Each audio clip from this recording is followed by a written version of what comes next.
नमस्कार दर्शकों, आप देख रहे हैं प्राइम इंडिया न्यूज। मैं हूं आपके साथ कोमल भंडारी। आइए देखते हैं ये बड़ी खबर। बिहार के चंपारण जिले से देश की राष्ट्रीय राजधानी दिल्ली तक युवाओं ने किया पैदल यात्रा। आपको बता दें, यह पैदल यात्रा उन युवाओं द्वारा किया गया है जो 2018 में फौज की भर्ती के लिए क्लियर कर चुके थे, लेकिन उनको ज्वाइनिंग नहीं कराया गया।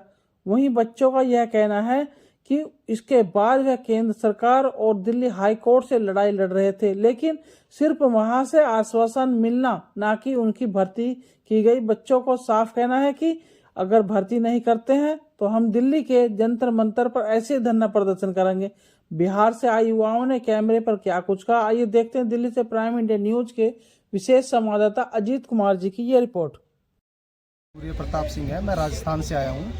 हमने भारतीय वायुसेना द्वारा जो 2019 में एक वैकेंसी निकाली गई थी, जिसका एग्ज़ाम 2020 में लिया गया था, और उसकी जो सारी प्रोसीजर थी वो 2021 के अप्रैल तक कंप्लीट हो चुकी थी, और मई के महीने में प्रोविजनल सिलेक्शन लिस्ट को भी जारी कर दिया गया था। हमारी अच्छी खासी रैंक थी और अगस्त 2021 में हमारी ज्वाइनिंग होनी थी। ज्वाइनिंग होने से लगभग 15 दिन पहले एयरफोर्स की साइट पर एक अपडेट आया कि प्रशासनिक कारणों के चलते आपकी ज्वाइनिंग को थोड़ा लेट किया जाता है, और फिर हर महीने की 1 तारीख को ये नोटिस लगातार आता रहा। दिसंबर में हमने ट्विटर कैंपेन चलाया, जिसका कोई भी प्रभाव नहीं हुआ। तो फरवरी में हम सभी बच्चे भौतिक रूप से दिल्ली पहुंचे और केंद्रीय वायु सैनिक चयन बोर्ड पर गए। वहां पर हमारे साथ हमारे कुछ टीचर भी गए। तो हमें ये आश्वासन दिया गया कि लगभग 1.5 महीने में आपकी जो भर्ती है वो क्लियर करा दी जाएगी। और ऐसे ही आश्वासन देश के रक्षा मंत्री श्री राजनाथ सिंह जी की रैलियों में भी जब बच्चों ने आवाज़ उठाई तो उन्होंने भी यही आश्वासन दिया, होगी होगी होगी। बार बार हमें ये आश्वासन देके इंतजार करवाते रहे, और लगभग 1 वर्ष बाद जून 2022 में अग्निपथ जैसी योजना लाकर और फिर कह दिया गया कि जो प्रीवियस रिक्रूटमेंट है, जिन बच्चों की ज्वाइनिंग होनी थी, और ऐसे बच्चे जो भारतीय थल सेना का फिजिकल कर चुके थे, मेडिकल क्लियर कर चुके थे, उनका केवल रिटन एग्ज़ाम पेंडिंग था। उन बच्चों का जो रिक्रूटमेंट थी वो, और एयरफोर्स वाले बच्चों की ज्वाइनिंग, उन दोनों भर्तियों को रद्द कर दिया गया।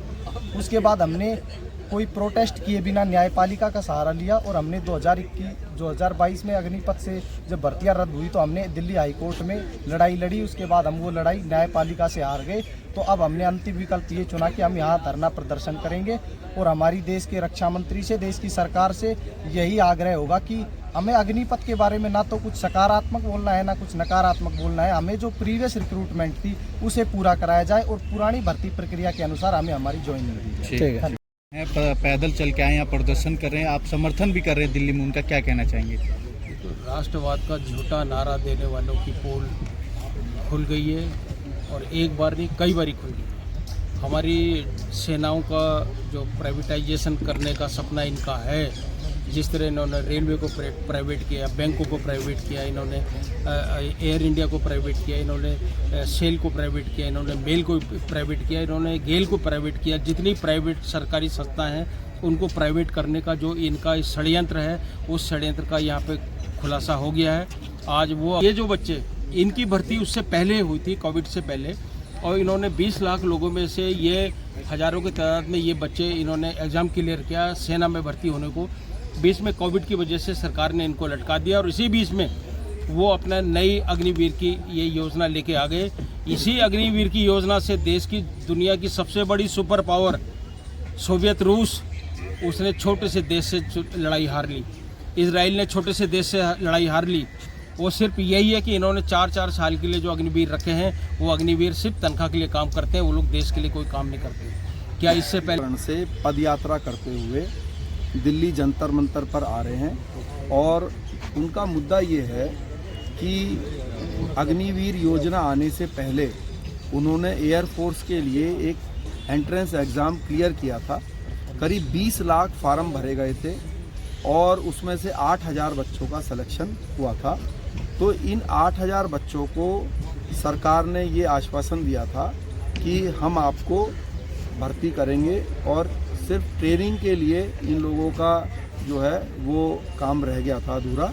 बाकी हर तरह के जो एंट्रेंस हैं इन्होंने क्लियर कर दिए थे। लेकिन उसी दौरान देश में कोरोना आ गया। कोरोना के कारण जब कोरोना काल था तो हर चीज़ रोक दी गई। जब कोरोना काल ख़त्म हुआ तो फिर इन्होंने सरकार से ये निवेदन किया कि हमें ट्रेनिंग के लिए बताया जाए कि हम कब जाएं। तो सरकार ने उसी दौरान अग्निवीर योजना शुरू कर दी। तो दर्शकों, ये थी अब तक की बड़ी खबर। आप देखते रहिए प्राइम इंडिया न्यूज। नमस्कार।